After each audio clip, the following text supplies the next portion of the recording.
Bolsonaro reeditou o general Newton Cruz, campeão de desrespeito à imprensa durante a ditadura militar.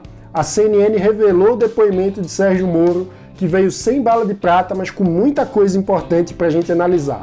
Na sequência, o próprio Bolsonaro fez mais uma aparição descompensada, onde se incriminou, confessando interferência na Polícia Federal. E mais, hoje é o prazo para regularizar o título de eleitor. Veja agora no Livro de Notícias.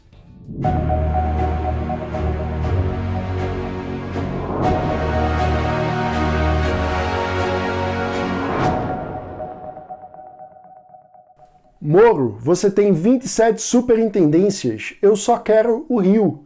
A frase já entrou para a história. É um símbolo da mente patrimonialista e corrupta que ocupa a presidência da República. Corrupta porque confunde público e privado, porque subverte princípios que sustentam o conceito de República Federativa do Brasil. E ela é apenas um fragmento do longo depoimento do ex-ministro Sérgio Moro à Polícia Federal. Nas mais de 8 horas que passou prestando depoimento aos delegados da PF, Moro indicou eventos, datas, testemunhas e caminhos concretos para investigação, sempre com a clara preocupação também de se eximir pessoalmente de qualquer crime. Muita gente ficou frustrada pela ausência de uma bala de prata, de algo que fosse ainda mais comprometedor para Bolsonaro, de algo que subisse a temperatura e que Moro, em outras palavras, acusasse com todas as letras o presidente Bolsonaro de ser criminoso. Mas por que não faria sentido esperar isso de Sérgio Moro? Porque um agente público tem a obrigação legal de denunciar um crime no exato momento em que ele o presencia. Logo, se Moro fosse assertivo nesse momento, estaria também se incriminando, confessando uma prevaricação, que é quando você vê o crime e deixa ele acontecer ou não reage a ele. Como experiente juiz que é, Moro deixou apontados os caminhos para a coleta de provas, disse que a caracterização de crimes era uma responsabilidade das autoridades e se eximiu de qualquer postura que pudesse complicá-lo juridicamente de alguma forma. Só que isso em absolutamente nada diminui a gravidade das acusações contra o presidente Jair Bolsonaro. Logo após a denúncia via público, Bolsonaro voltou a falar com jornalistas e piorou a sua própria situação. Em nenhum momento eu pedi relatório de inquérito. Isso é mentira, deslavada. Eu cobrei do Serviço de Inteligência da Aeronáutica, da Marinha, do Exército, da BIM, tá? Cobrei da Polícia Federal relatórios de inteligência. O pessoal está vendo aqui, ministro Moro, tá? Eu vou baixar aqui, tá? Isso daqui, ó, isso daqui é que foi mostrado nas televisões. Polícia Federal na cola de 10 a 12 deputados bolsonaristas. Um link do antagonista, tá ok? Embaixo, eu escrevi para ele. Mais um motivo para a troca. Isso foi uma prova do quê? De interferência minha na Polícia Federal, segundo o senhor Sérgio Moro. Isso aqui é de 23 do mês passado. Agora eu vou trazer para o dia anterior. Preste atenção, dia anterior.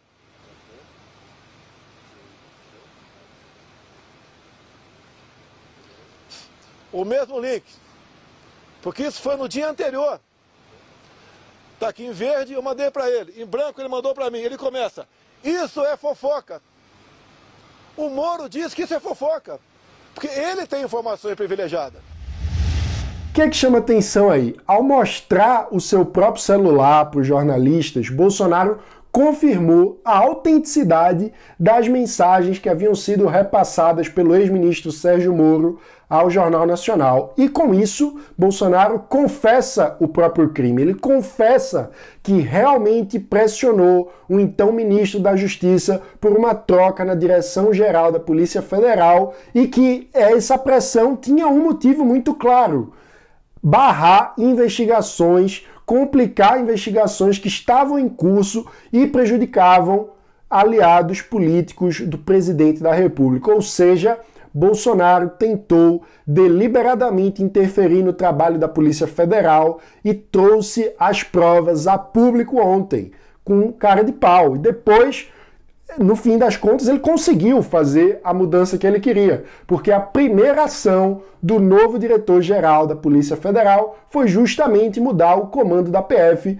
no Rio de Janeiro, justamente o que queria o presidente da República, e a gente viu nas mensagens que o próprio presidente mostrou no seu celular por que ele queria fazer essa mudança. Quem comenta pra gente agora é o consultor jurídico do Livres, Irapuan Santana.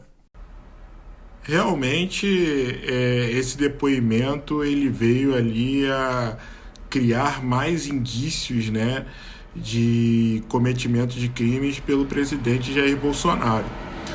Dentre as várias questões ali que o Moro descreveu, eu acho que é importante a gente pontuar que, embora ele tenha falado que não tenha indicado nenhum crime, mas ele indicou e descreveu condutas que podem ser consideradas crimes. E a partir daí, né, teve até essa oitiva que veio por conta do inquérito aberto pelo PGR. E dentro dessa perspectiva eu queria destacar especificamente essa questão do presidente Jair Bolsonaro querer o controle do que está acontecendo no estado do Rio de Janeiro, que ele fala, né, numa mensagem, eu quero o Rio, e depois ele justifica falando que isso é porque é o estado dele, né? Então, na verdade, isso é uma ingerência, né, que pode ser aí um abuso de autoridade, que é crime de responsabilidade, né, e além de outras questões do direito penal comum, né? Então a gente tem que ficar de olho para o desenrolar da situação. A postura de Bolsonaro é claramente uma estratégia. Ele tenta banalizar o absurdo, como se banalizar o absurdo diminuísse o absurdo. Ele assume o crime, exibindo o próprio celular, como se a cara de pau eliminasse a gravidade do problema. Eu devo confessar que eu lembrei, inclusive, nesse sentido, uma postura que era típica do PT, né? Diante das provas flagrantes de crimes de desvio de recursos, lavagem de dinheiro, muitos petistas banalizavam o problema, chamavam tudo de caixa 2 de campanha, como se caixa 2 já não fosse um crime, como se crime eleitoral, que por definição é um atentado à democracia, ao funcionamento do sistema eleitoral, fossem crimes menores. E com isso eles conseguiram a fidelidade de uma grande parte do público. É justamente essa estratégia que Bolsonaro tenta repetir. Vamos ver a análise do nosso diretor executivo, Paulo Gontijo. Ao longo desse tempo todo, ele mais se complicou do que se ajudou. Ele disse primeiro que não aceitaria, não teria pedido relatórios de inteligência, depois ele diz que pediu. Ele diz que no governo dele não tem espaço para indicações políticas, depois ele confessa ter feito nomeações políticas. Quando perguntado sobre por que o Rio de Janeiro, ele diz, bom, porque é o meu estado. O presidente politicamente tem o péssimo hábito de se atrapalhar o país e atrapalhar o bom andamento das reformas que a gente precisa no país.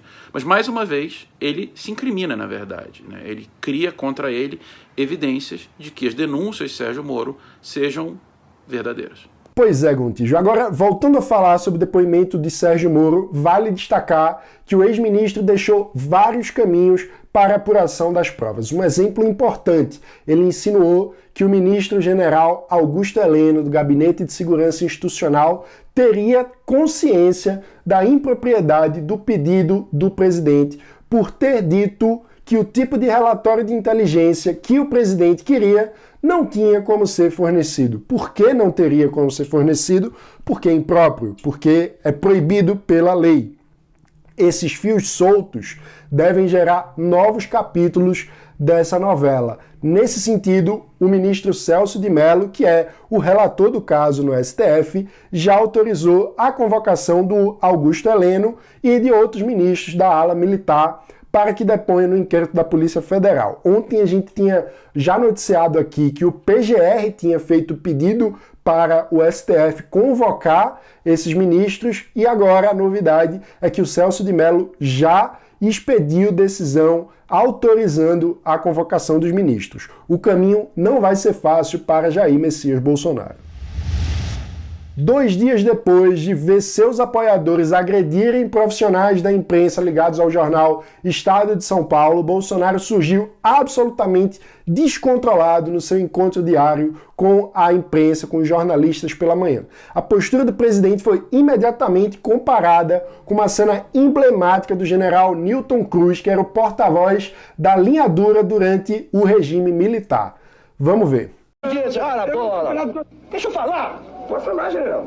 Pode falar. Então cala a boca.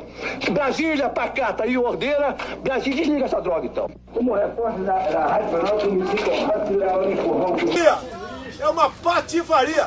Olha, cala a boca, não perguntei nada. Que isso? O senhor pediu uma troca, presidente. Um jornal patife e mentiroso. O senhor pediu uma troca, presidente. Cala a boca, cala a boca. O Livres, mais uma vez, repudia a postura autoritária, antidemocrática e antiliberal do presidente da República, Jair Bolsonaro, que sistematicamente ataca a imprensa livre, que é, por sua vez, um pilar fundamental de qualquer democracia liberal saudável.